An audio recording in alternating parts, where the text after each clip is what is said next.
Hello, welcome to the channel Y Stories. Enjoy watching. The door of the maternity hospital's reception room swung open, and a young gypsy woman entered. Her hair, as black as coal, was gathered back into a messy, thick braid. Her dark eyes held a frozen expression of suffering. She walked unsteadily towards the administrator's desk.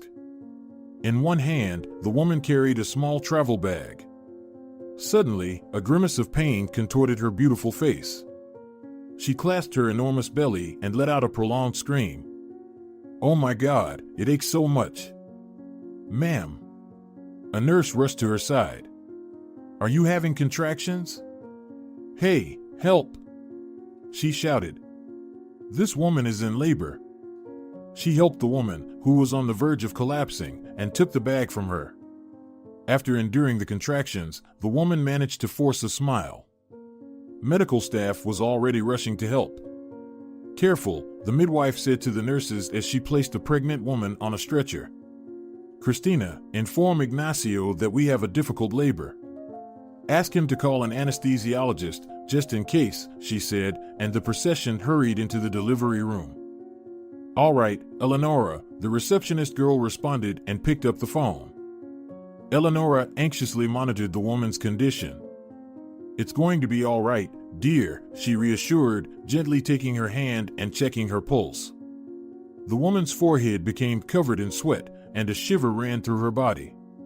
She let out another prolonged scream, clutching the edges of the stretcher with her hands. "To the birth room, quickly," Eleonora ordered. She herself rushed to change clothes and wash her hands. The water broke.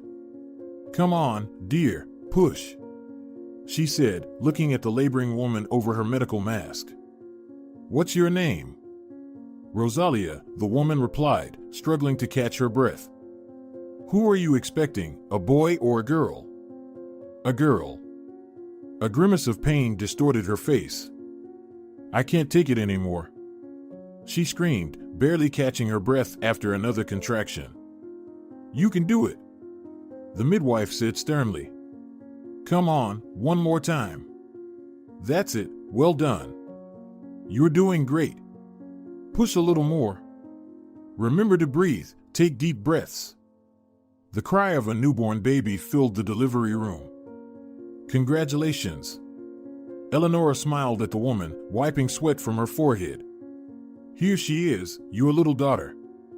Hey, be careful," she suddenly shouted, handing the baby to the nurses.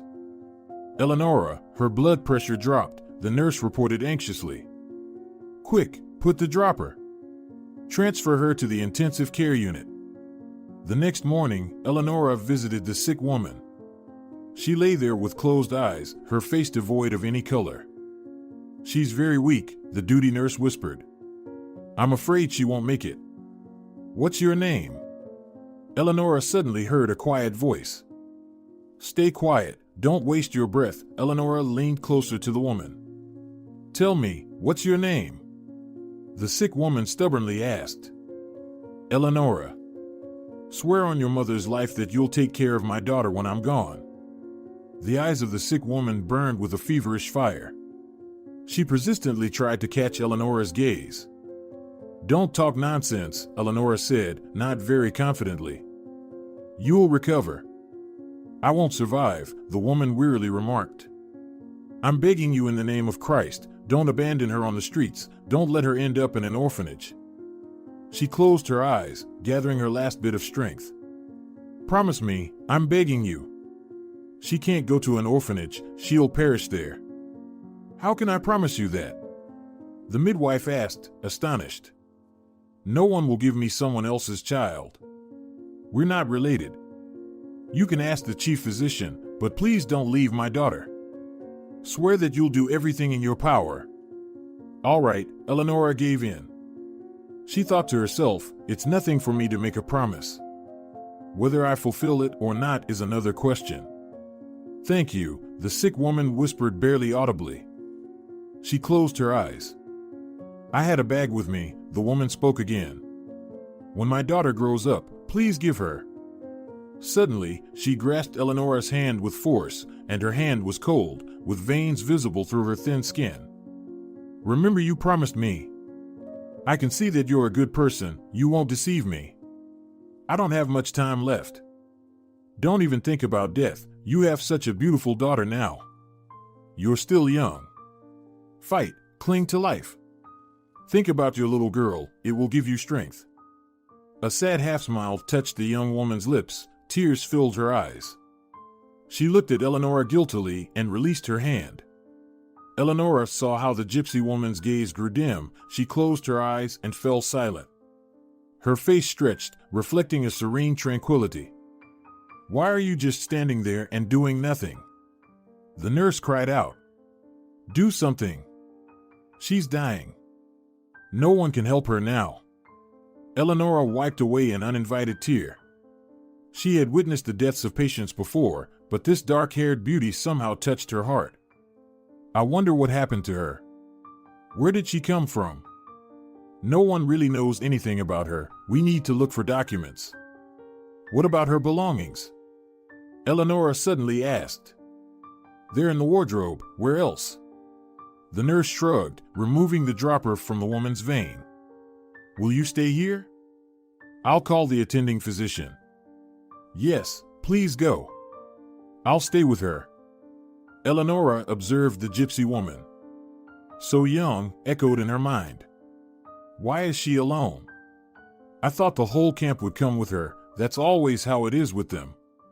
But no one is looking for her, it's all so strange.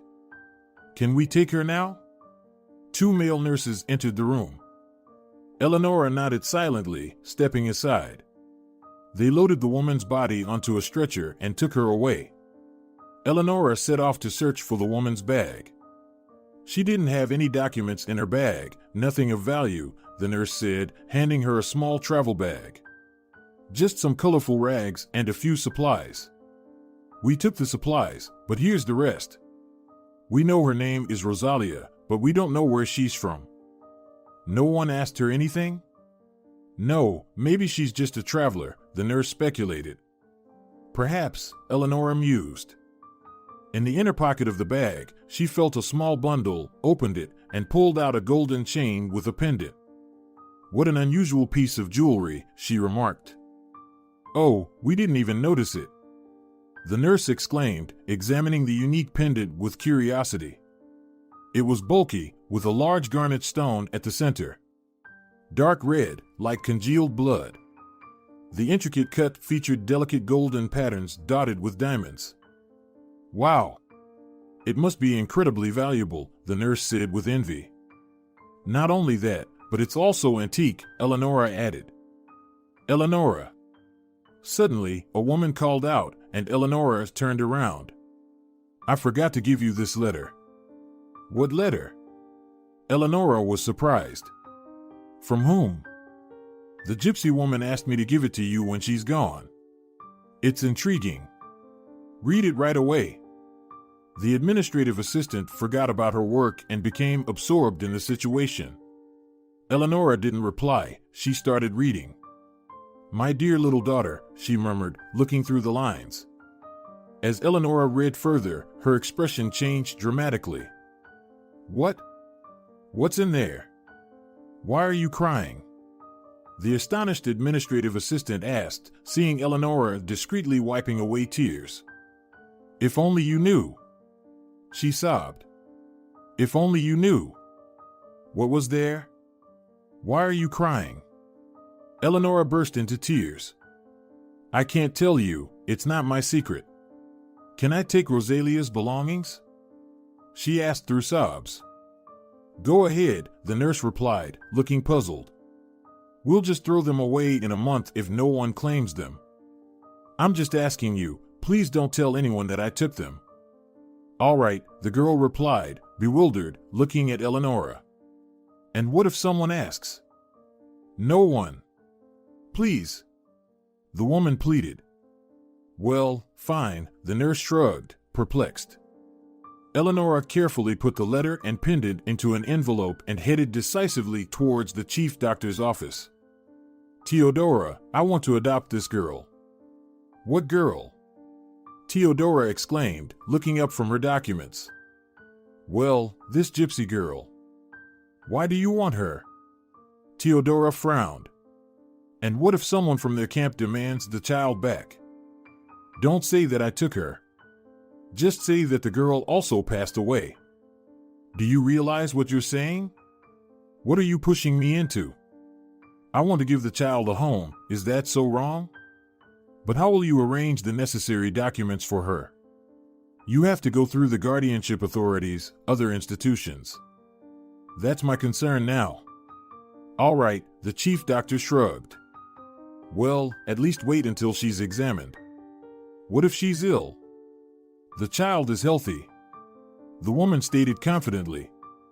I assisted in the delivery myself. And have you thought about how your husband will react to her? Don't worry, he'll be happy. I can see that you've already made up your mind. Eleonora nodded. What should I do with you? Go ahead and arrange it, the chief doctor sighed. But if everything unravels, we'll both be in trouble, you understand that. Don't worry, I'll handle everything. An hour later, Eleonora was already home. Darling, she called out joyfully as she entered the apartment. Look who we have here. Who is this? Valerio looked astonished at his wife, who was holding a baby in her arms. Meet her, Daddy. It's our daughter, Eleonora lovingly said and placed the baby in her husband's hands. Are you out of your mind? Where did you take her? Did you steal her?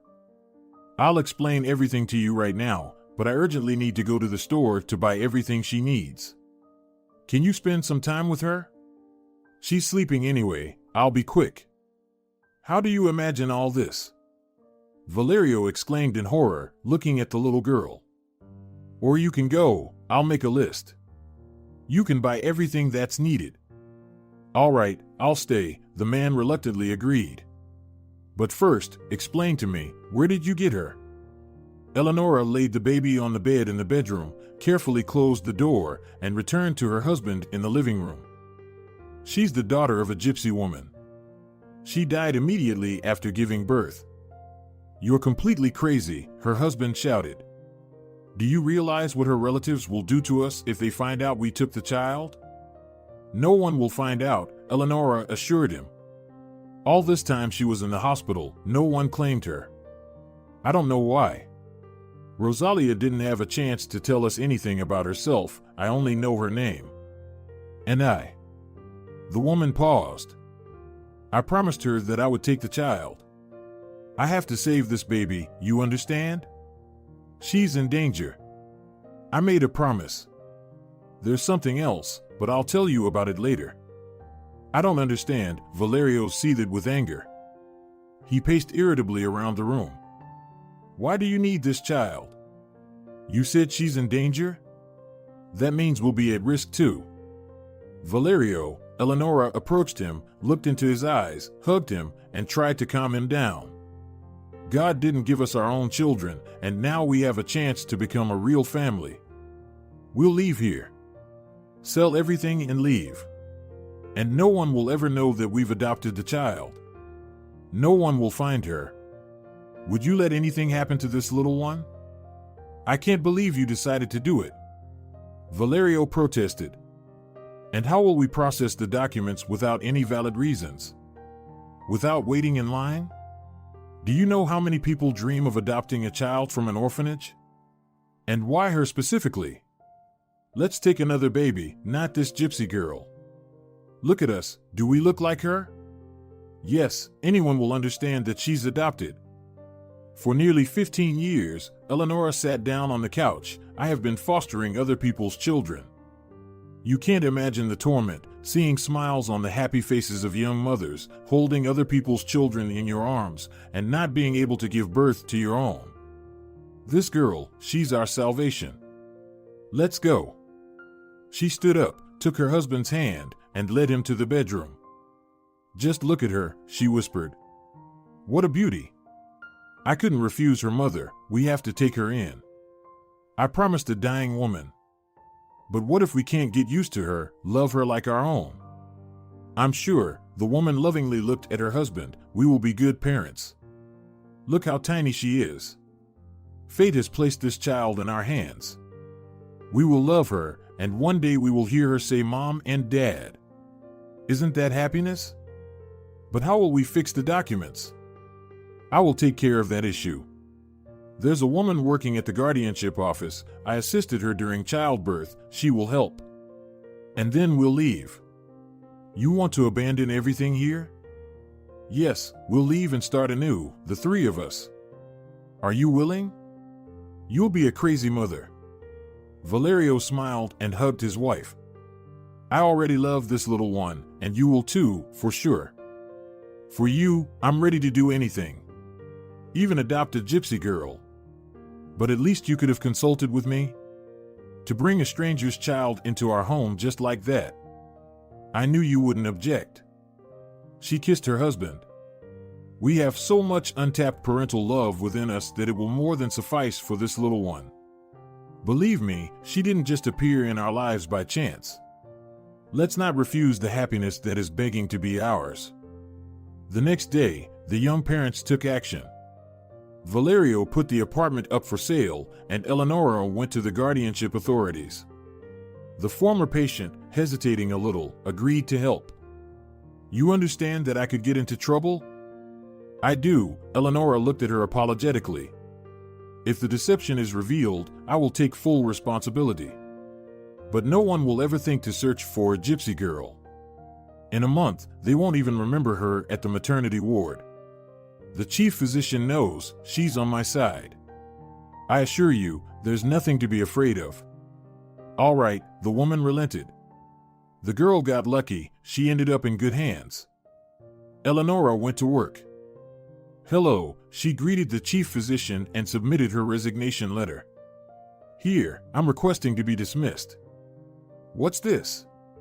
The woman was taken aback. I didn't expect this. I didn't think you'd have to quit. Maybe you'll change your mind? No. It's done. We're already selling the apartment. We haven't decided where we'll move yet, but one thing is certain, we won't stay here. It's a small town, and I'm afraid rumors will spread. We won't escape trouble. We'll go somewhere where no one knows us, start everything from scratch. It's a pity, of course, to lose such a valuable employee, but I understand you. I won't try to dissuade you, you know what you're doing. If things don't work out in the new place, come back, I'll always welcome you with joy. And the woman hesitated. I wish you happiness. You, more than anyone else, have earned the right to be called a mother. Eleonora bid a warm farewell to her colleagues and hurried home to her husband and daughter. A month later, they moved to their new place of residence. Blas, dear, come here. Chus called out to his friend, rising to greet him. What brought you here? I came to discuss some matters with you. Well, it seems things are going well for us, the homeowner remarked in surprise. Marta, serve our guests some coffee. I've been offered some excellent purebred horses. It would be a good investment for our business. Our children will be getting married soon, so we need to think about expanding. What do you think? I can't wait to call you my relative. Fidel was 15 when your daughter was born, and we decided to marry them. Why wait? We need to set a wedding date.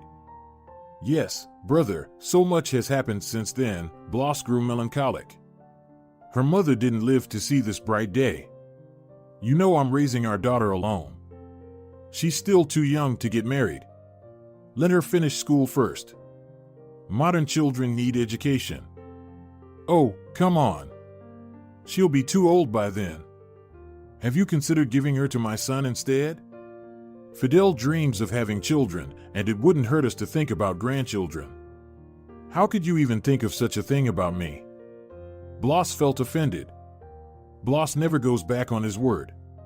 I know the laws. My Rosalia will marry someone I say. Don't doubt it, I've done everything for her without holding back. It's time for her to show gratitude to her father and obey his will. But why does she need education? A woman in the house should be a good homemaker. She won't have time to read books once she has children. You and I, Chus, have grown old and live by old laws. The modern youth values education. Don't tell me Rosalia is thinking of going to college. No, thank God, but I insist that she finishes school. Next year, we'll have the wedding. When our children marry, we'll unite, and we'll have a very strong business. I'm looking forward to that day. Bloss returned home, feeling satisfied. Daughter, he cheerfully announced, it's time to prepare for the wedding. You'll be 17 soon. Just a little more, and you'll become an overripe peach that no one wants to eat. He laughed at his own joke. Chus is in a hurry, and Fidel has been waiting for years. They're waiting for you to give them an heir. Dad, I don't want to marry Fidel. I don't even like him. SHH, girl. Her father scolded, furrowing his brow. You will marry him, and that's final. Don't you dare defy me. A father's word is law. You have no right to dictate my life. Rosalia boldly declared, her black eyes gleaming. These are all outdated prejudices. We have long lived by secular laws. We live by gypsy laws, and it will always be that way. I've spoiled you. If your mother were alive, she would have explained everything to you. We also married under those customs, so did our parents. If death hadn't taken her, we would still be together. Your marriage will strengthen our position. No one will be able to undermine our business. You will do this for the sake of the family, for your brother, so that your children, my grandchildren, can live in prosperity. If you care so much about the business, then marry Fidel yourself, because I will never marry him. You're a disobedient girl. I will teach you a lesson. Dad. The girl ran up to her father, laughing. She hugged him and kissed him. Would you really hit your Rosalia? You're the best father in the world. Bloss helplessly lowered his hand. You will still have to get married, he sighed. I will get married, but only to the one I choose myself. Fine, Bloss paced angrily around the room. We'll revisit this conversation later when you've grown a bit wiser. Dad, Rosalia embraced her father and kissed him again. Today, there's a celebration in the village. Can I go to the disco tonight? Go ahead, just be careful. But remember, you're a gypsy girl, behave the way you should. In the evening, wearing a short dark blue dress, the girl headed to the party. Her long, black hair cascaded freely over her shoulders, resembling the wings of a raven.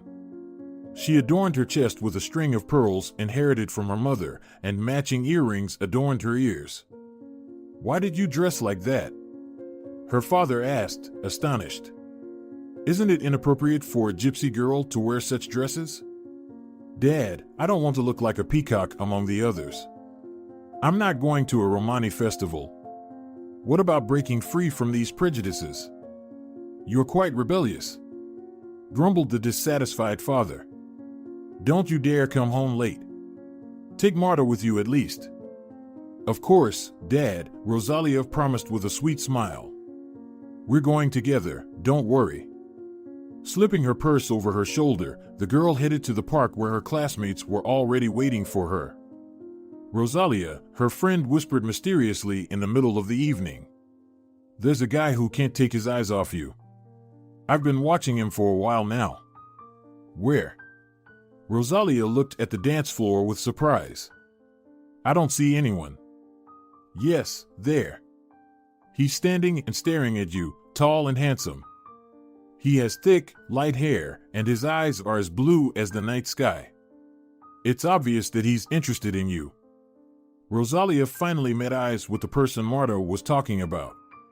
She froze, getting lost in his bottomless gaze. She felt her heart first stop, then suddenly beat rapidly. The girl blushed. He's not bad, Marta continued, paying no attention to her friend's state. Too bad he's not a gypsy, otherwise I would have started a romance with him. At that moment, a slow melody began playing. The stranger separated himself from his group and headed straight toward the girls. Coming up to Rosalia, he extended his hand and said, "May I dance with you?" She looked around perplexedly at her friend, who nodded approvingly. Rosalia placed her delicate palm into his broad one. You're very beautiful. The young man said first. What's your name? Rosalia, she replied barely audibly. The proximity of the young man stirred her imagination. I'm Salvador. I came here to visit my grandmother, and I'm seeing you here for the first time. I rarely attend parties. My father is against this stuff. After all, I'm a gypsy. She provocatively glanced at her new acquaintance. Does it really matter if people like each other? Salvador calmly remarked. The girl remained silent. May I accompany you home after the party? Will your father get angry? I don't care what he says. Rosalia confidently declared. I can decide by myself who I want to hang out with. You're brave. I've heard that everything is strict in your community. We've been living a settled life for too long to adhere to primitive traditions. I consider them relics of the past, anyway. Rosalia? Marta asked suspiciously, looking at the young couple when Salvador brought his partner to her friend. It's time for us to go home. I promised your father to come back before midnight. You don't want to anger him, do you? Salvador is seeing me off, the girl announced. You can go, don't wait for me. Don't do this. Her friend warned. Bloss will be furious. Remember you have a fiancé? Fiancé? Salvador looked surprised at the girls. But you're still so young. Of course. Marta glanced disapprovingly at the young man. And I have a fiancé too. We've just been born, and our fathers have already decided whom we'll marry. So, handsome, you don't stand a chance unless, of course, you don't want to live. Marta, why are you doing this? Rosalia glared angrily at her friend. Go home alone. Salvador is seeing me off. Salvador? Don't worry. I know how a decent gypsy girl should behave. A gypsy girl should walk with a gypsy man. Your father won't be pleased by your choice. And what will Fidel say? Marta grumbled. Fidel is not yet my husband. Rosalia firmly replied. Marta huffed in offense and walked away. Shall we go? Rosalia looked at the young man questioningly. You're not scared, are you? No, I liked you right away. I would walk with you all night, but I understand that it would only bring trouble upon your beautiful dark-haired head. My father and brother love and understand me, she assured him. They walked side by side, happily chatting about various trivial matters. By the gate of their house, leaning against it with arms crossed, stood Rosalia's brother, Gerardo. Sister. He greeted them gloomily. Have you completely lost your own dignity? Father can't calm down, he's worried about you, and here you are wandering around with someone. Marta has been home for a while, and you're still not back. Why are you standing here? Rosalia asked. I'm waiting for you. The boy's tone didn't bode well. I want to see who's fooling you around. No one is fooling me around. Did Marta complain about me to you? She's a true friend. She told me to protect you from trouble. He stepped away from the gate. You better go on your way, buddy. He threatened, piercing the unexpected guest with eyes as black as Rosalia's. She'll never be yours. Who do you think you are to tell me what to do here? Rosalia flared up. Are you my father? I'm your older brother, and that says it all. Go home, I'll talk to your new acquaintance. Don't you dare touch him. Rosalia, Salvador calmly spoke up. Go, we'll handle this ourselves. Gerardo, if you even lay a finger on him, you are no longer my brother. Remember that. I won't touch him, calm down. I'll just explain a few things. Rosalia left, realizing that the men needed to resolve this issue themselves. Her presence wouldn't change anything, and Salvador would be put in an awkward position. Buddy, don't ruin her life, Gerardo began. We live by our own laws, you wouldn't understand. She'll never be yours, she has a betrothed among our people. It's better if you step aside right now and don't stir up trouble. Find a girl in the settlement or in the city. Why invite problems upon yourself? But what if I like her? If you like her, you should stop it. Leave, Gerardo angrily said. And stay away from my sister, or you'll regret it. I mean it. He closed the gate in front of a bewildered Salvador. Rosalia, Gerardo softly knocked on the door to his sister's room. May I come in? What do you want? The girl opened the door. Forget about that guy, her brother squeezed past her and said. He's not one of us. A gypsy girl must marry a gypsy man. You understand that it can't be any other way, right? But why? Rosalia exclaimed in despair. What's wrong with just going for a walk with him? Because you risk bringing shame to the family you have a fiancé. It's tradition. What do you know about men? You're seeing him for the first time in your life. We know better who suits you, said Rosalia's brother. Why do you and father decide my fate? Rosalia burst out. I don't love Fidel, and I will never love him. Nonsense. Her brother sternly replied. Your mother got married that way, our grandmother got married that way, and nobody complained. You're a gypsy. That's it, I don't want to listen to you anymore. Leave. I love you, sister, and you don't know what life is. You could bring trouble upon yourself. Rosalia threw herself onto the bed and cried. She heard her brother leave the room, firmly closing the door behind him. The next day, Rosalia went to Marta. She understood that her brother had been waiting for her at the gate for a reason her friend must have blabbed. Rosalia wanted to talk to her. As she approached the sprawling lilac bush, she suddenly screamed in fear. Salvador appeared right in front of her. I thought you wouldn't leave the house today. I've been standing here for 2 hours. You scared me, Rosalia exclaimed, clutching her heart. Then she smiled, caressing his handsome face and well-built figure with her gaze. I'm a fool. I didn't even ask for your phone number yesterday. I hope you didn't think I got cold feet. I don't know, the girl looked at him attentively. When I saw you, I immediately knew that I fell in love, he said quickly. That was fast. Have you ever heard of love at first sight? I won't let you go anywhere. Even if they cut me or kill me, I won't give up meeting you. Do you believe me? I don't know, Rosalia said sadly. And you? He persistently sought her gaze. What do you feel for me? Salvador, the girl looked around, we can't stand here for long. Someone might see us and tell father. Let's meet tonight outside the settlement. Do you know the abandoned church? Salvador nodded. Around 7 o'clock. All right. Tell me your number. He wrote down the number and called. And this is mine. If you don't show up, I'll keep calling until you answer. Rosalia lightly kissed his cheek and ran away.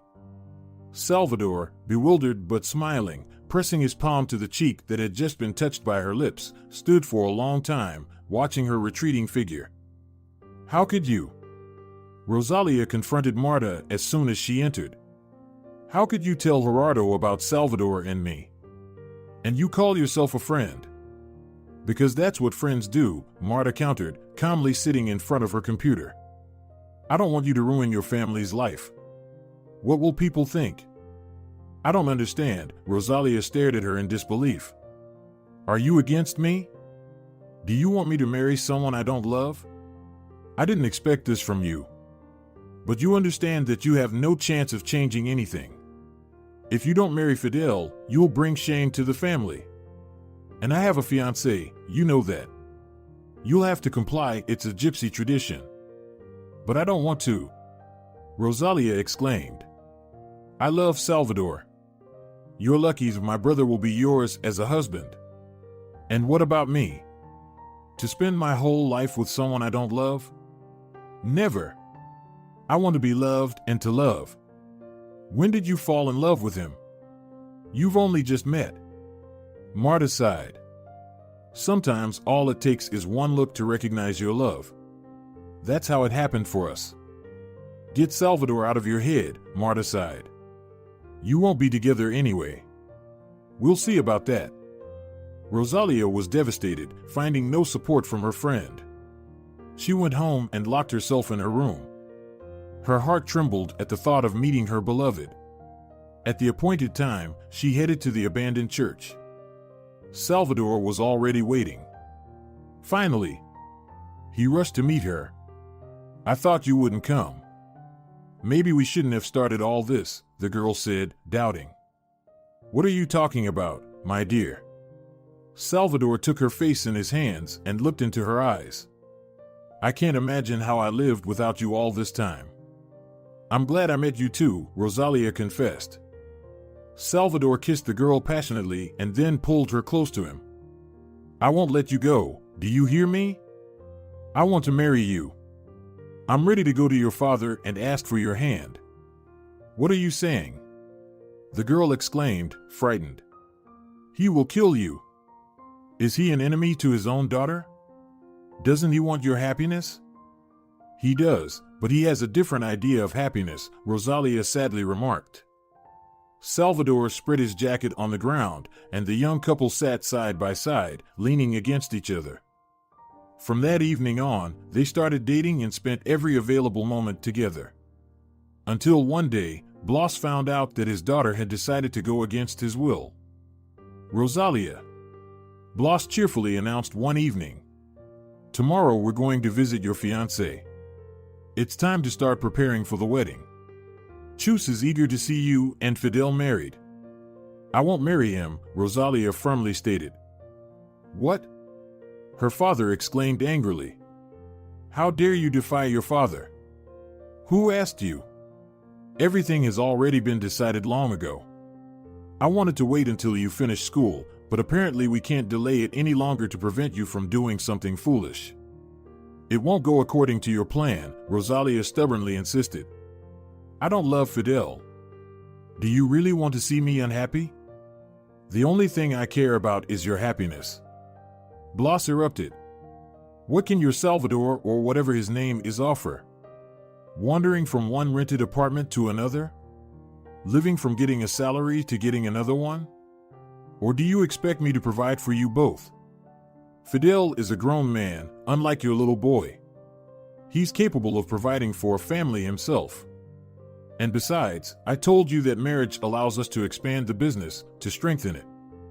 Don't forget, you have a brother too. Do you want to ruin his life as well? Daddy. Rosalia cried, unleashing her powerful weapon of tears. Don't you feel sorry for me? We won't be happy with Fidel. Is money more important to you than my peace of mind?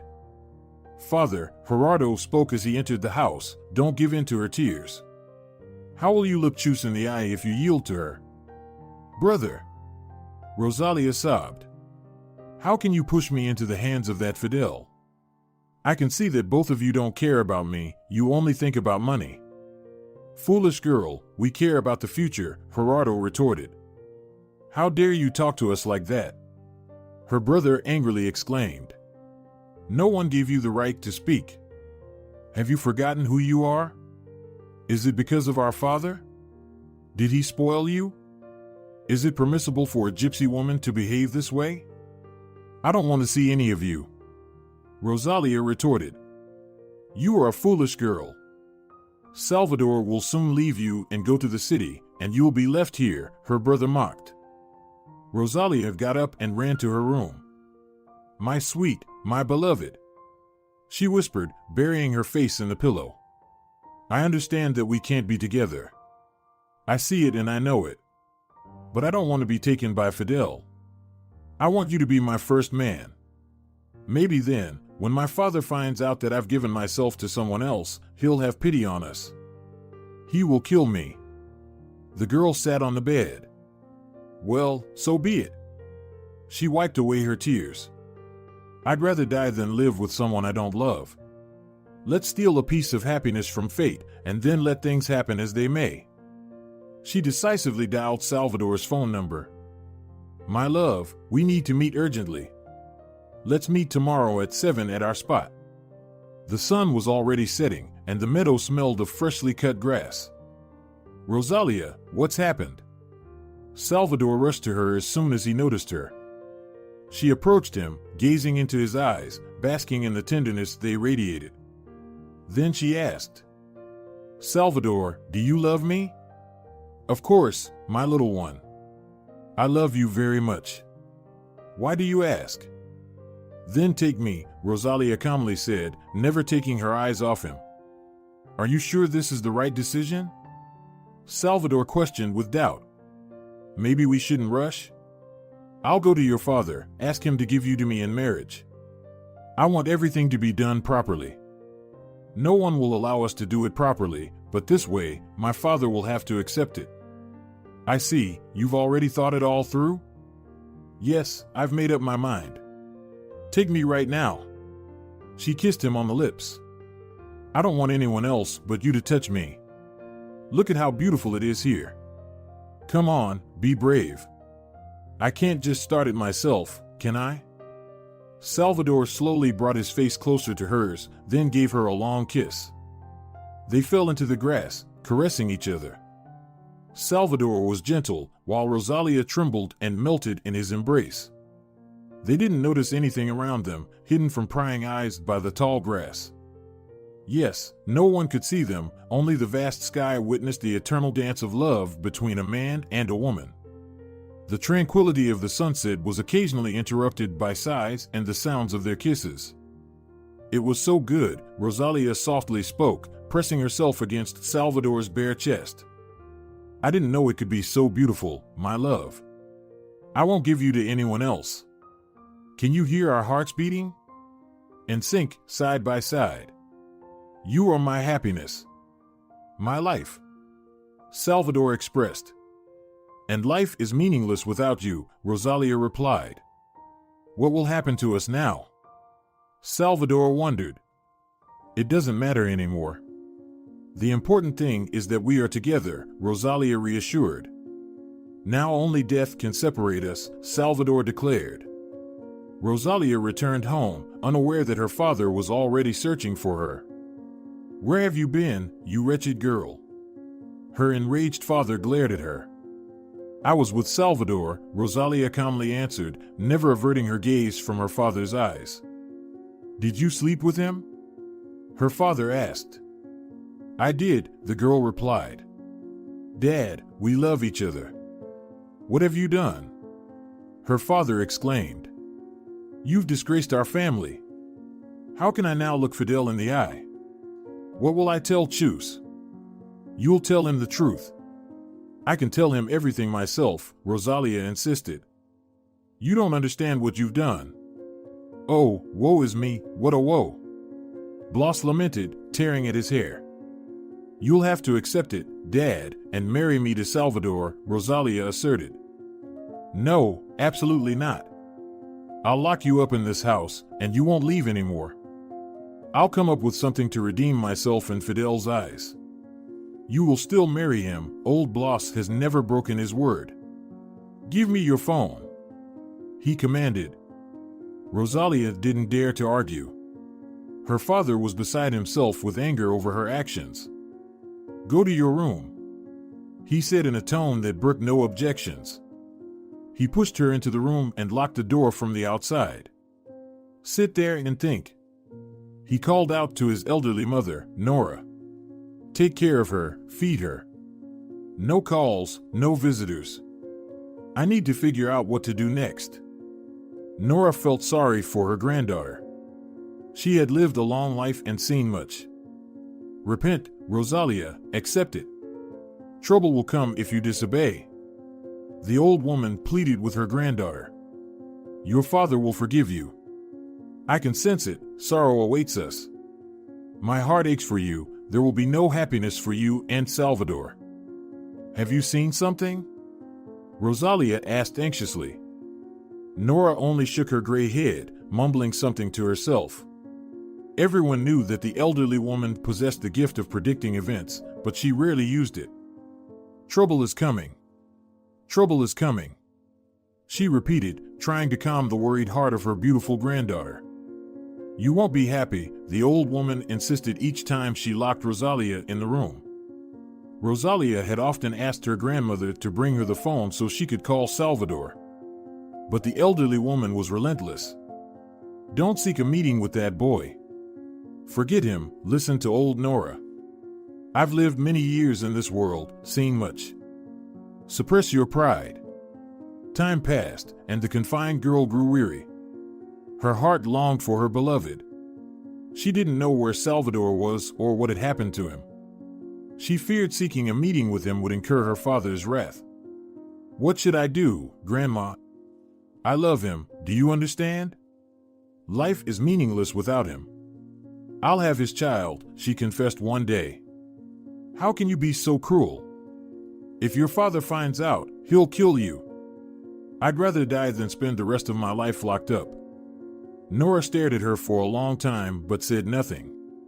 Rosalia attempted to escape from the room several times, but she was closely guarded. Her grandmother kept a strict watch over her.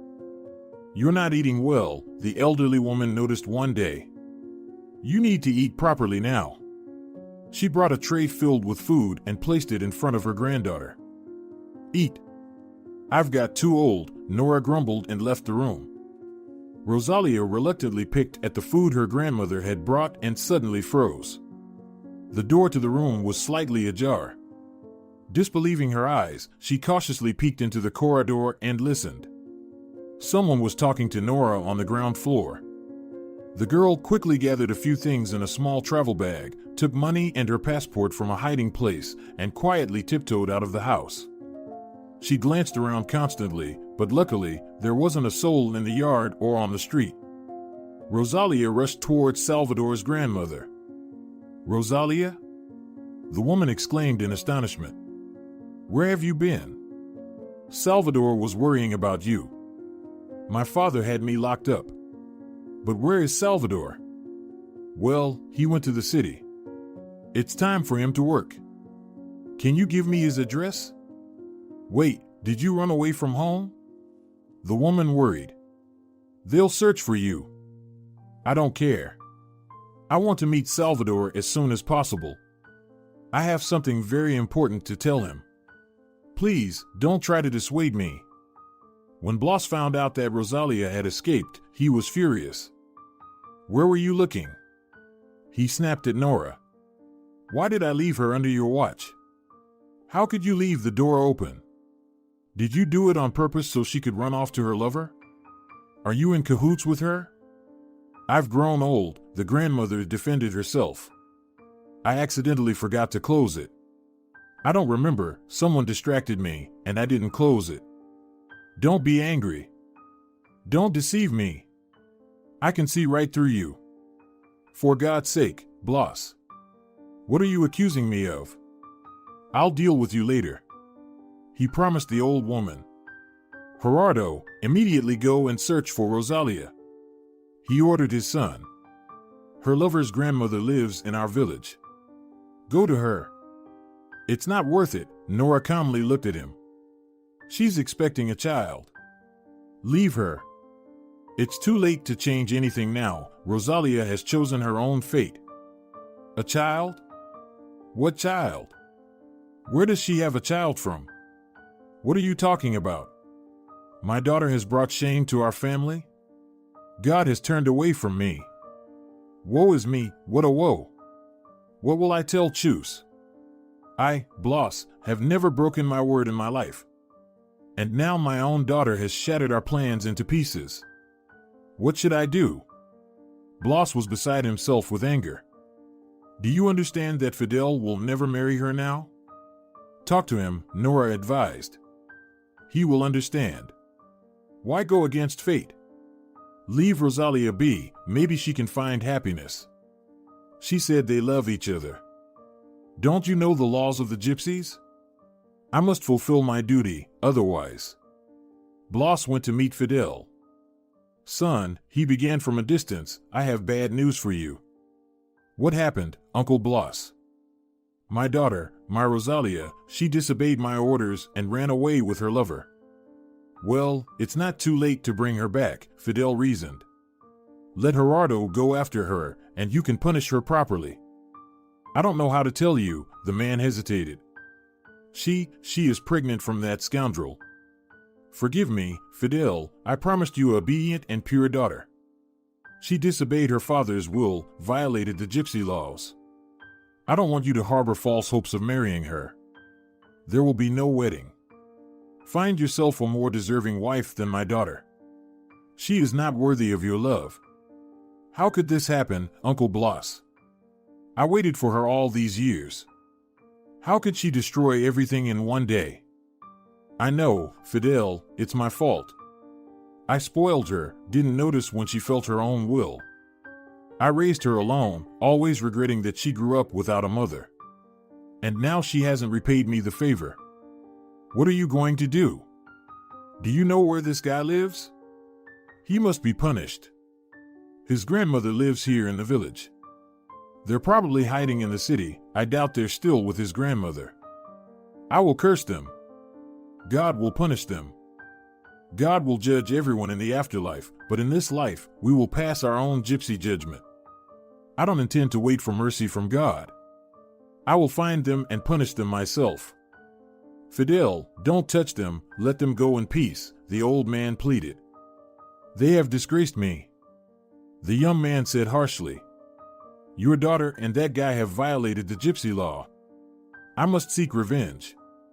If I don't do it, all the gypsies will laugh at me and spit in my face. Don't touch Rosalia, Blas pleaded, looking at him imploringly. She's a fool. Ask for anything you want, just don't touch them, don't take the sin upon yourself. Don't ruin her, she's carrying my grandchild. She should have been carrying my son. Fidel replied sharply and turned away. Rosalia timidly pressed the doorbell. Footsteps could be heard behind the door. The lock clicked and the door swung open. Rosalia? Salvador exclaimed in astonishment. Where have you been? Are you going to invite me in, or will you keep me on the doorstep? The young woman smiled. Of course, come in. I didn't expect you to come. Where have you been? I called, but your phone was off all the time. I was about to come to your house, but Grandma dissuaded me. Well, it's a good thing you didn't do that, the girl said wearily. My father decided to separate us and lock me up, but I escaped.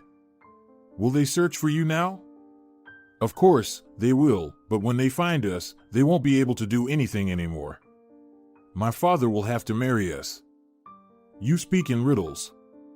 Oh, you must be hungry. And you don't look great after the journey. Let's go, I'll feed you. Do you live here alone? Rosalia looked around the apartment with interest. Yes, my parents work abroad. That's good, she stood in front of the young man. I have something important to tell you. Our fate depends on your answer. Smiling, Salvador looked at her. Love shone in his eyes. I'm so glad you came to me. Salvador, we're going to have a baby. Are you serious? A baby? He lifted Rosalia in his arms, twirling her around the room, repeating. We're going to have a baby. We're going to have a baby. You're crazy. The girl laughed. Put me down immediately. Sorry, he looked at her apologetically and put her back on her feet.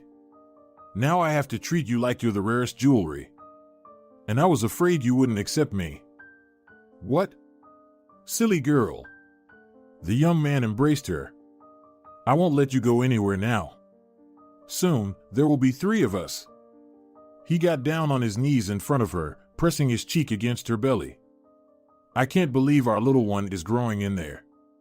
I love you, the young woman said. And I love you too. I love our future child.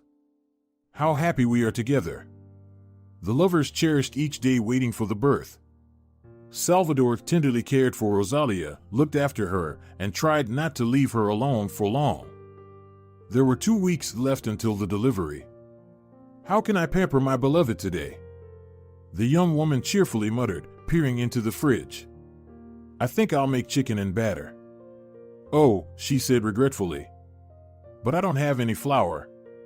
I'll have to go to the store. It's fine, I'll make it in time. Rosalia returned home with her shopping, feeling content. She turned into her alley and saw Salvador. Salvador! She called out happily. Salvador turned at her cry, waved his hand, and started walking back. Suddenly, the young woman noticed two figures cautiously looking around, catching up to Salvador and attacking him. Help! She screamed, rushing towards the assailants. In the dim light of the lamppost, a knife glinted. For a moment, one of the attackers' faces emerged from the darkness, and Rosalia screamed in horror once again. Help! Salvador slumped, and the men fled. Salvador! The woman fell to her knees before him, blood pooling beside his lifeless body. Ah! Rosalia screamed wildly, raising her head towards the sky. Oh Lord, if you exist, save him, I'm begging you. Don't let him perish. People rushed towards her from all directions. Someone shouted, "Call an ambulance." It won't help, dryly remarked someone from the gathered crowd. The woman stood up, swaying, and headed towards home. Like a madwoman, she stared ahead, seeing nothing.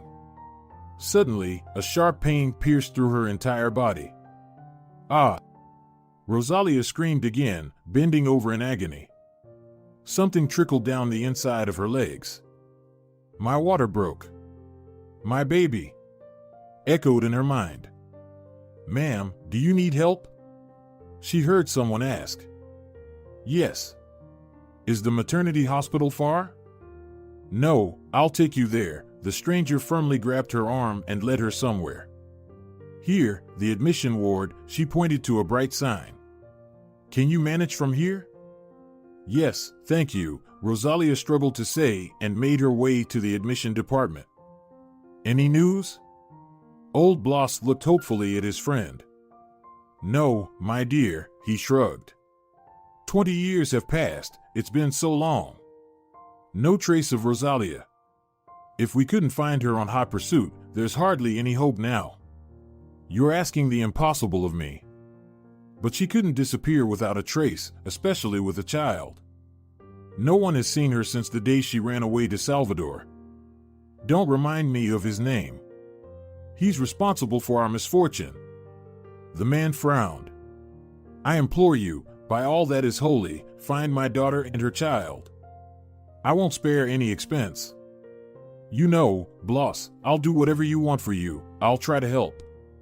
Even if there's only a slim chance of finding her. We know nothing about them. They might have changed their names to evade pursuit, that's why we can't find them. I implore all the saints. Don't let me leave this world without seeing my daughter. The unknown has tormented me for many years. I can't eat or sleep, my heart aches for her. Search, I beg you, don't stop looking. His friend nodded, bid farewell to the man, and left. Daughter. Eleonora peeked into Saturnina's room. Get up, lazybones, you'll be late for college. Mom. Just another minute, and I'll get up. Get up, or you'll miss breakfast again. The woman approached her daughter, bent down, and kissed her cheek. If you hurry, Dad will give you a ride to college. Hooray! The girl opened her black eyes wide. In 15 minutes, I'll be ready. She jumped up, hugged her mother, and tossed back her mane of dark wavy hair. Don't rush, Eleonora calmly said. You still have some time. Okay, Saturnina hurriedly got up from the table. Thank you, Mom. She pecked her mother on the cheek. See you in the evening. If you're running late, call me so I won't worry. Her mother called after her. Okay. I love you. The girl blew her mother an air kiss and ran off. Eleonora smiled, she adored her daughter. A flock of students spilled out of the doors of the medical institute. Saturnina, are you in a hurry? Her friend asked. I promised my mom not to linger. Let's take a stroll in the park then. It's on the way. Hey, beautiful ladies. A gypsy woman appeared as if from underground in front of the friends. Would you like me to tell your fortunes? We don't believe in fortune telling, the girls laughed. Give me your hand, the gypsy woman addressed Saturnina. She stared at her with fiery eyes, as if hypnotizing her. Don't be stingy, give a little something for the children's bread, and I will tell you the whole truth. I won't hide anything, my beauty. I have a keen eye. I see a hidden seal on your destiny. Saturnina, go ahead. Maybe she'll predict a good fiancé for you? Her friends urged. Oh, come on. It's all nonsense. The girl tossed back her dark wavy hair. Saturnina, don't refuse. Her friends encouraged. If she tells you the truth, we'll also have our fortunes told. She chose you herself. Fine, the girl surrendered, flashing her blue eyes. Here you go. Saturnina winked at her friends and handed the woman a banknote. Let's see what you have to say about me. The girls exchanged glances and stood frozen in anticipation. The gypsy woman frowned as she examined Saturnina's hand. Gypsy blood flows within you. She lifted her head and scrutinized the girl's face intently. Although you are not a gypsy woman by your side. Saturnina looked at her in astonishment. How did you come to that conclusion? I see everything, I know everything. The fortune teller rambled. Your mother is a gypsy. Girls, why do we need to study at the institute? Saturnina sarcastically remarked. Apparently, everything can be read from the hand. We're studying medical genetics, but here we can determine someone's ethnicity just by looking at their hand. The friends burst into laughter. Saturnina pretended to sigh. Maybe you can also diagnose illnesses by looking at the hand? No. But I can tell you many things you don't know and never suspected, the fortune teller replied. Too bad, the girl sighed in jest. We don't possess such a gift. But wouldn't you like to give us a palm reading masterclass? It's trendy these days. There's no need to teach you. The gift of clairvoyance is passed down through the maternal line in your family, the gypsy woman responded seriously. You just don't know it yet. But the time will come, and much will be revealed to you. Well, that's hilarious. I'll come home and ask my mom why she didn't tell me about the gift that was passed down from her. Saturnina laughed. You won't be able to do it. Because your mother died right after giving birth, and the woman you call your mother is your adoptive mother. That's enough. The girl snatched her hand away from the gypsies. Stop talking nonsense.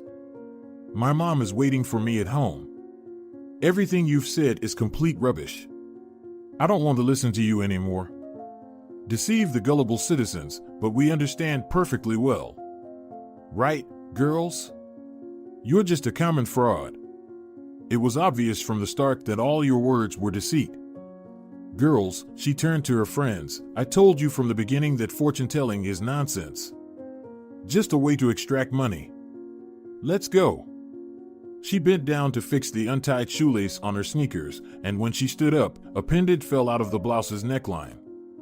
Saturnina wore it constantly without taking it off. Where did you get that?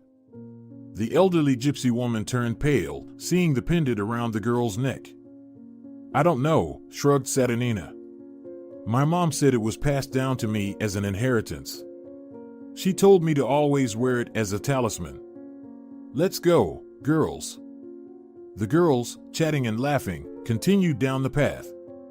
Meanwhile, the gypsy woman stood and watched them, shielding her eyes from the sun with her hand like a visor. Bloss. Lola hurried into the house. You can kick me out right now, but first listen to me. You won't believe who I met in town. She exclaimed excitedly. Your granddaughter. Lola, have you gone mad? Old Bloss calmly asked. Perhaps you're imagining things? The best detectives couldn't find a trace of Rosalia, and you claim to have met your granddaughter? Yes, I'm telling the truth. 2 days ago, I went to town to earn some money, and I met a girl. And she was wearing the pendant belonging to your Rosalia. Is it the same pendant? The man stood up abruptly. Are you sure? Look, if you're trying to deceive me, I'll bring a curse upon your whole family. No, I saw it as clearly as I see you now. I swear on the health of my children and grandchildren. I couldn't have been mistaken. It was too conspicuous. Where did you see her? In the park. I offered her a fortune-telling, and our gypsy blood runs in her. She also has a gift that she doesn't know about and doesn't know how to use. But you can't fool Lola. I can read her like a book just by holding her hand. Did you ask where she lives? No, they took me for a fraud. Imagine what they would have done to me if I started asking for her address. How are we going to find her in the city? We don't know her name or surname. Her friends called her Saturnina. She mentioned something about a medical college. That's where we should look. There's only one medical college in the city. Oh, Lola, let me kiss you. The old gypsy hugged the woman and kissed her forehead. You've given me hope. Come to the kitchen. I want you to have a meal with us. I'll just call my friend to start the search for my granddaughter. Bloss dialed a phone number. Marcelo, come over urgently. I have information about my granddaughter. We need to check it as soon as possible. Where did you get the information? Half an hour later, the men were talking in Bloss' office. Lola accidentally met her in town. We have a name, a rare one, by the way. And we know she's studying medicine. I don't think it'll be too difficult for you to find her. Leave immediately, don't waste a minute. Find out everything you can about her. I want to hold my daughter Rosalia's child in my arms as soon as possible. A week later, Marcelo brought Bloss a full report. Here's your granddaughter. She's the real beauty. Just like her grandfather. The man placed a photo of Saturnina in front of Bloss. Her name is Saturnina, and she's indeed a student. What did you find out about her? The elderly gypsy carefully examined the girl in the photo, trying to recognize his daughter's features. She's being raised by an adoptive family, and her mother is a midwife. Perhaps she was the one who assisted Rosalia during childbirth. And where? Bloss stumbled and looked questioningly at his friend. Unfortunately, Rosalia passed away immediately after giving birth. Bloss clenched his fists so tightly that his knuckles turned white. This woman adopted your granddaughter. The family loves her very much. She's lucky, they treat her as their own. She graduated from school with honors and is now studying at a medical institute, dreaming of becoming a doctor like her adoptive mother. She knows nothing about her biological parents. Do you still want to meet her? She's an adult, she grew up with different customs. And what if she refuses to talk to you? I need to meet her. I lost my daughter. I want at least my granddaughter to be with me when the time comes to close my eyes forever. And I need to meet that woman. I want to thank her and find out what she knows about Rosalia. Perhaps we can shed light on the story that happened 20 years ago. Don't dissuade me. Help me instead. Bloss waited in the car parked near the college. How will we recognize her in such a crowd? The old gypsy anxiously scanned the groups of students who constantly entered and exited through the main entrance. It won't be difficult, Marcelo smiled. She has an unusual appearance. There she is. Marcelo pointed at a girl. I see her. The old gypsy, nervous about the impending meeting, got out of the car. I'll come with you. You'll need support. No, I'll go alone. I don't need intermediaries here. And you leave, wait for me at the gas station. I need to talk to her one-on-one. Bloss approached Saturnina.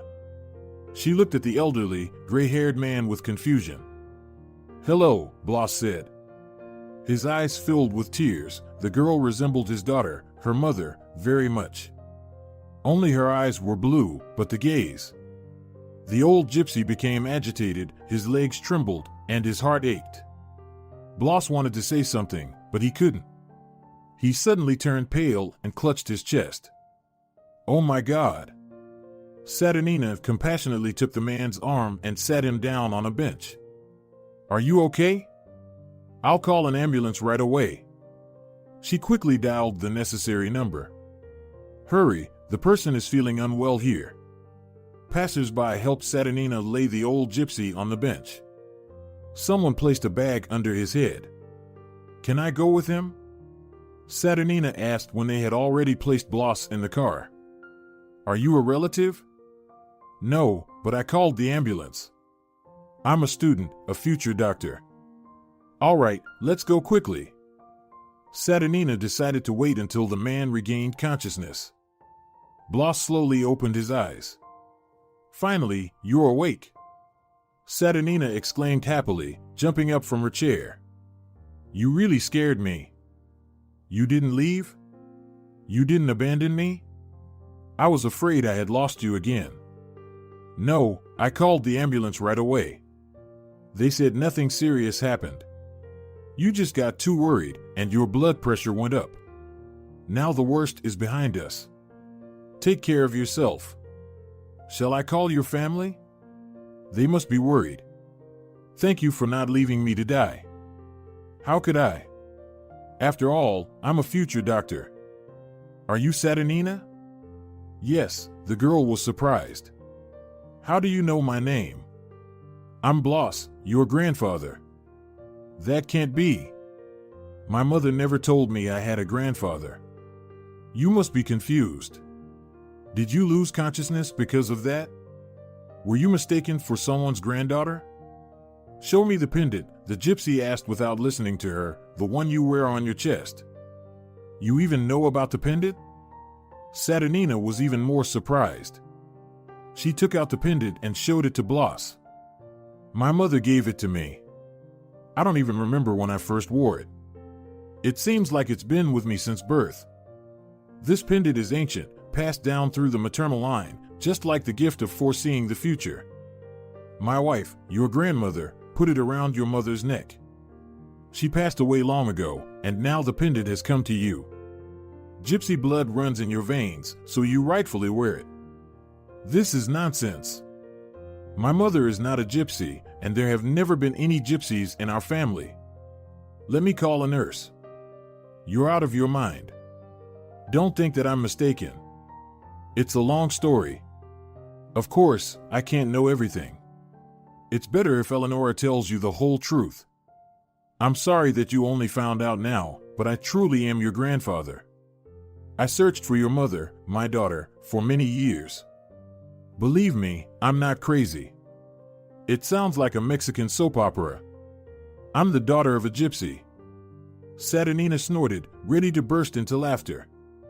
Everything you're saying can't be true. Are you pranking me? I understand that it's difficult to believe what I'm saying, but look at yourself in the mirror. You're a true gypsy, just not by your father's blood. I'll explain everything to you if you want. But it's best to ask your mother. Let her explain first. I don't want you to think I'm a liar. Do you still not believe me? I need to make a call, Saturnina suddenly realized. My mom must be worried. I should have been home a long time ago. She left the room and dialed her mother's number. Mommy. Saturnina, my daughter, where are you? I'm worried, and you haven't called. Where have you gone? The classes ended a long time ago. I'm at the hospital. What? Eleonora became concerned. Why are you at the hospital? What happened? Why didn't you tell me immediately? She bombarded her daughter with questions. Which hospital are you in? No, Mom, I'm fine. Something happened to an old grandfather on the street, and I called an ambulance and went with him because he was all alone. I stayed to support him. I see, her mother sighed in relief. I got scared for a moment. Is everything okay now? He's fine now, Saturnina paused. Mommy, this man claims to be my grandfather. And he's a gypsy. Can you imagine? I'm trying to prove him wrong, but he insists that I have gypsy blood. It's ridiculous. He must be mistaken, right? Saturnina hoped her mother would be outraged and dismiss it as a prank, that such a thing couldn't be true. And then they would laugh together at this old gypsy man. But her mother remained silent. Mom, are you there? The girl asked, feeling an inexplicable sense of worry creeping into her heart. Why are you keeping silent? It's not true, right, Mom? Where? Eleonora was taken aback, caught off guard. She frantically tried to find the right words. Where have you met this grandfather? Did he tell you something? Mom, he insists that I have gypsy roots and that you're my adoptive mother. I don't understand anything. Can you explain what all this means? Why didn't you answer my question? Is there something you don't want to tell me? Your silence is scaring me. You're right, I need to explain everything. Tell me the address of the hospital, I'll come right now. Saturnina grew restless while waiting for her mother. Mom. She rushed to meet her as soon as she spotted her in the hospital corridor. Grandpa has gotten everything mixed up. You said that your parents died a long time ago. Where is he? Eleonora asked briefly. Here, the girl pointed to the room with her hand. Mommy. Tears welled up in her eyes as she anxiously searched her mother's gaze. It's all not true, right? I'm your biological daughter? The woman took her daughter by the shoulders, turned her towards herself. She looked carefully into her eyes for a few moments, then spoke firmly. Let's go. They entered the room. Bloss turned his gray head, casting a cautious, piercing gaze at the visitors with his dark, lively eyes.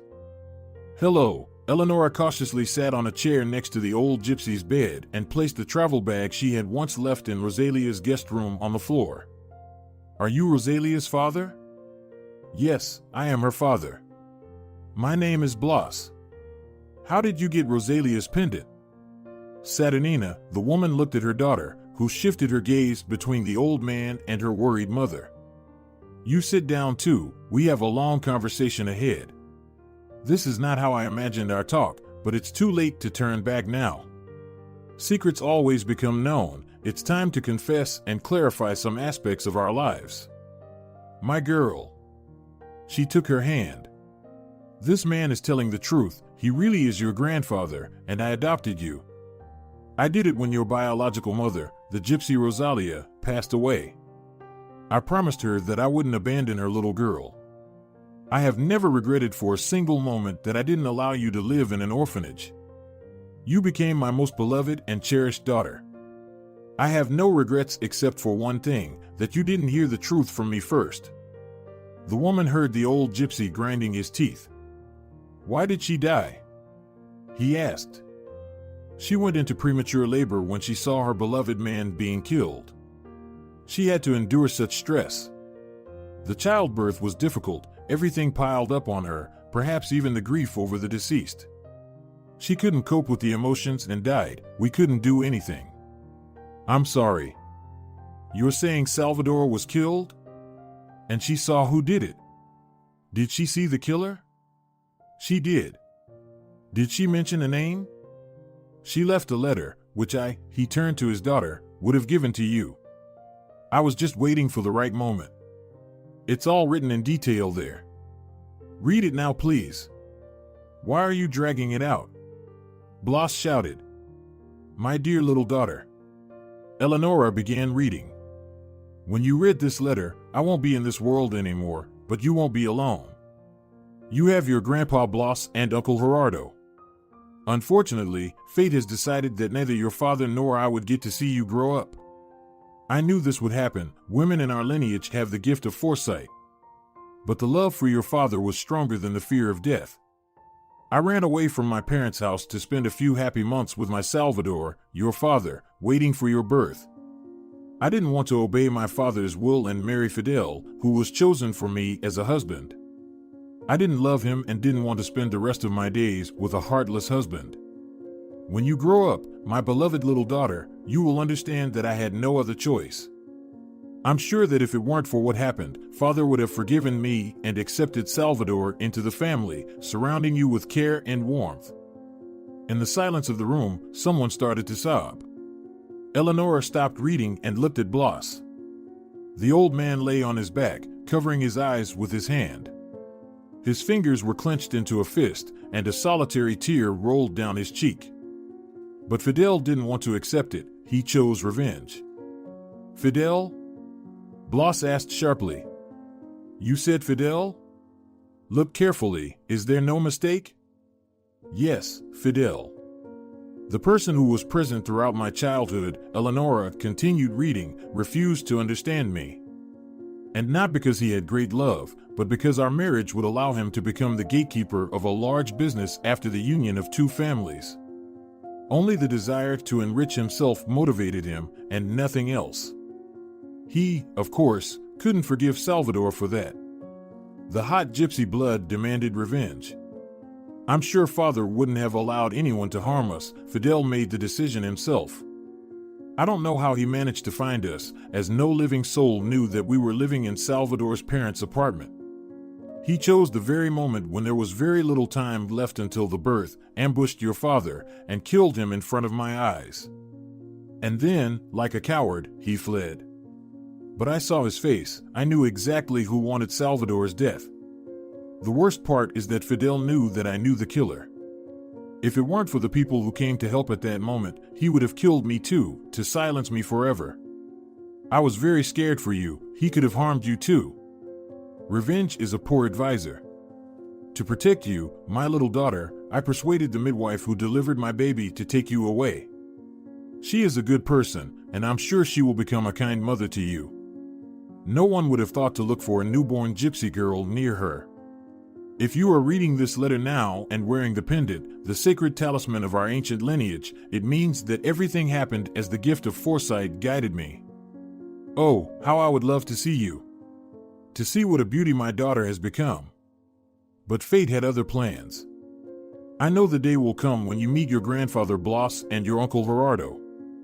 Don't blame them for what happened. I'm sure they will love you, and you will love them. Be happy, my little girl, and sometimes remember your parents. Eleonora fell silent. Saturnina cried quietly, wiping her tears with a handkerchief. The old gypsy clenched his teeth, trying not to show his emotions, so as not to be seen as weak by those around him. Are you sure? Blas broke the prolonged silence. That Rosalia wrote this? They gave me the letter right after her death. The nurse said your daughter wrote it shortly before her passing. Look, is this her handwriting? She handed the sheet, filled with small, uneven handwriting, to the old man. Yes, Blas said, examining the writing. This is my daughter's handwriting. Fidel, why did you commit this crime? You've ruined 2 lives. And for what? He clenched his teeth tightly, grinding them in anger. Now that you know about Saturnina, is she in danger from Rosalia's jilted suitor? Do we have to leave to keep the girl safe? Will Fidel come looking for her if he finds out where she lives? You have nothing to fear. Fidel died 2 years after my daughter's disappearance. God punished him for his crime. I considered him my son, but he took away my daughter and granddaughter. He died? Yes, he got involved with the gangsters. During a fight, he was shot dead. So you can live peacefully, he can no longer harm you. Eleonora, Blas, and Saturnina sat there, unsure of what to do next. Blas, will you take Saturnina away from me? The woman timidly spoke. Now that everything is clear, does she need to return to the family? Is that why you found us? It's up to Saturnina to decide. She's grown up now. I would be glad to welcome her into the family because she's the only thing I have left of my daughter, the gray-haired gypsy said, squinting his elderly eyes, affectionately gazing at his granddaughter. I am deeply sorry, dear. I have regretted many times that I haven't accepted my daughter's choice. I was young and hot-headed, unwilling to tolerate even a hint of disobedience. If I had tamed my pride back then and listened to my daughter, she would still be alive. But I couldn't act differently. He closed his eyes again, covering them with his hand, clenching the sheet in his fist. I was accustomed to living by gypsy laws, but my daughter, Rosalia, chose a different path. She didn't want to endure violence against her will and ran away. Saturnina, he looked at the girl, you are beautiful because your parents conceived you out of great pure love. I know for certain that Rosalia loved your father, as she didn't hesitate to defy her family. She abandoned us for him. I offer you everything I have. Our family is very wealthy. I would be delighted if you decide to come with me. But I don't want to change anything in my life, the girl firmly said.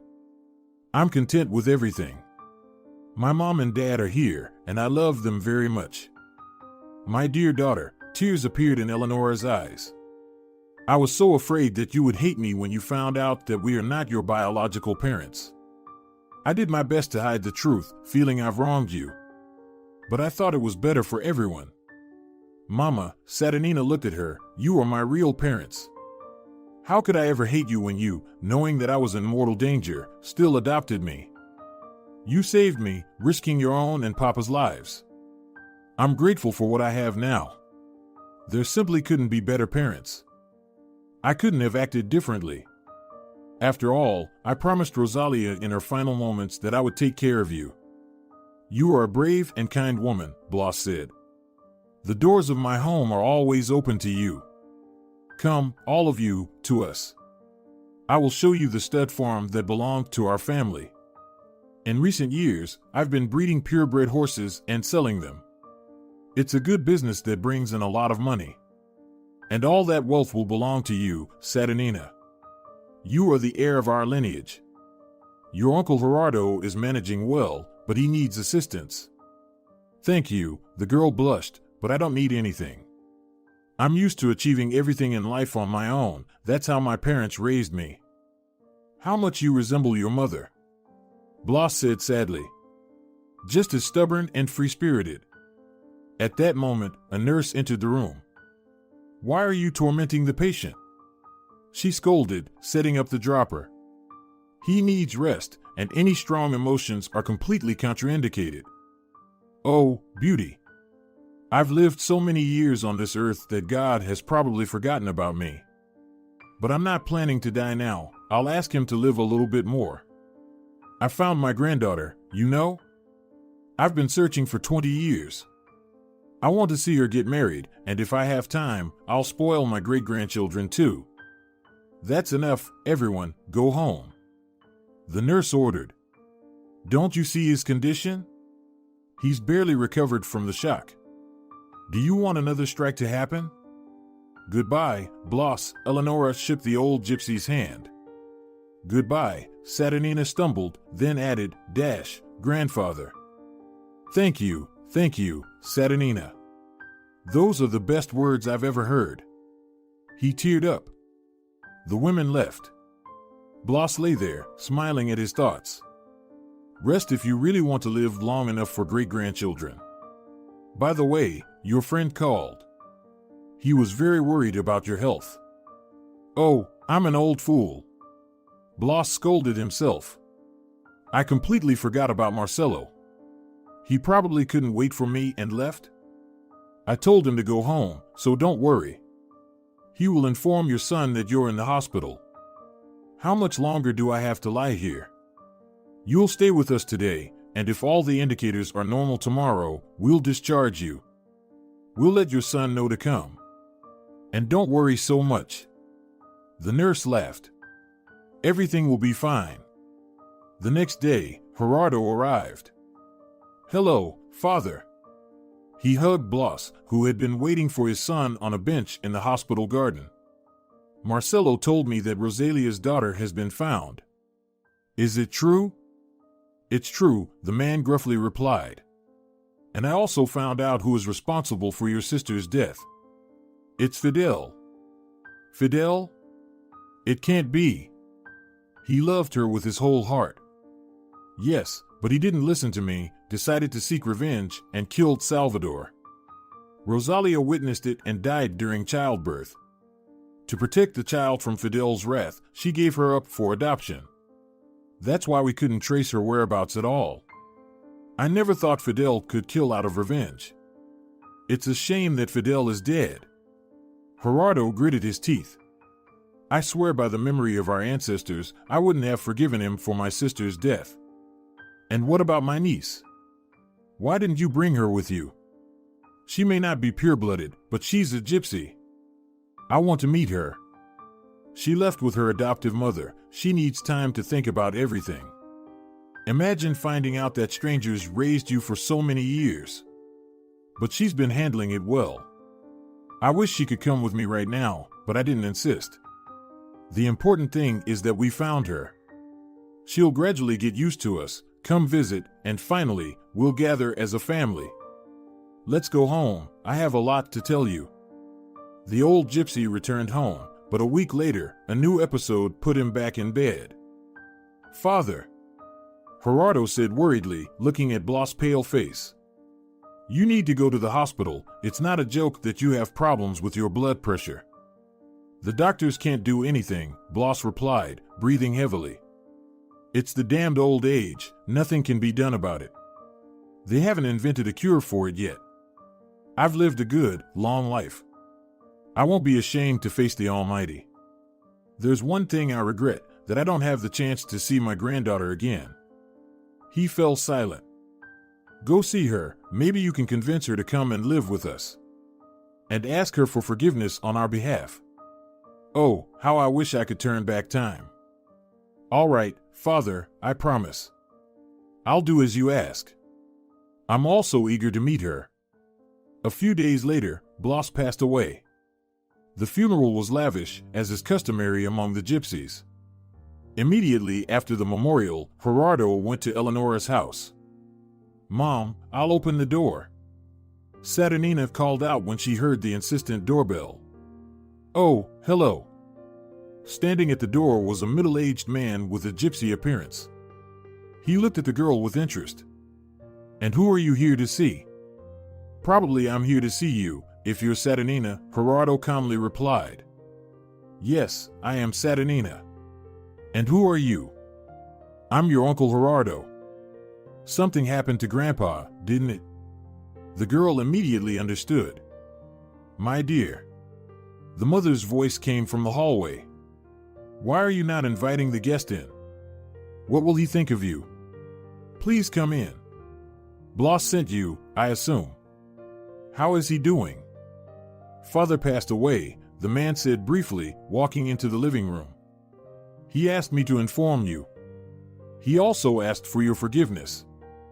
There's nothing for me to forgive him for, Saturnina sadly replied. I probably won't interrupt you. You need to talk, Eleonora hurriedly said. Besides, it's my shift. Gerardo, come visit us, Saturnina will be glad. She left, leaving her daughter with her uncle.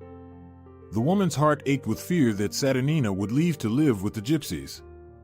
Although she remembered their conversation when they left the hospital with Blas. She had asked her daughter directly, Are you going to go live with them now? They're your real family. You know, it will hurt me, but I'll understand. No, Mom, my real family is you and Dad. I have no intention of leaving you. But there's your grandfather, your uncle there. I don't know them at all, and I want to stay with you. Eleonora stopped then, hugged her daughter tightly. Thank you, my dear, for not being swayed by the wealth of the family. Mom, I will never abandon you, and I'm grateful that you didn't give me up to an orphanage. That's something I'll never forget. I've never once felt like I am adopted. If it hadn't been for the chance encounter with that gypsy woman in the park, everything would have remained as it is. You know, I think you should get to know them better.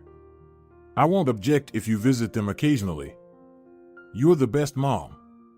The girl fervently hugged Eleonora. And now, Eleonora, rushing to work, repeatedly reassured Saturnina that she wouldn't leave them. But her heart was heavy.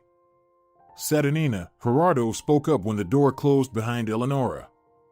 I would love for you to come to us and see how we live. You have a lot of relatives, they're all waiting to meet you. I promise I'll come, but don't wait the impossible things from me. I won't leave my parents. Isn't that what children do among the gypsies? Gerardo laughed and shook his head. You resemble your mother a lot, except your eyes are blue and your hair has a chocolate hue. But my sister's character was free and independent. I'm glad you came into our lives. And Blas departed with a peaceful soul. He was deeply worried that he couldn't find Rosalia. He spent so much energy searching for her, and that's what compromised his health. I understand that rushing things isn't necessary. Time will arrange everything in its place. But know that the doors of my home are always open to you. You can come there anytime or ask for help. Just never forget gypsy blood runs through you. If you're enjoying it as well, leave a like and subscribe.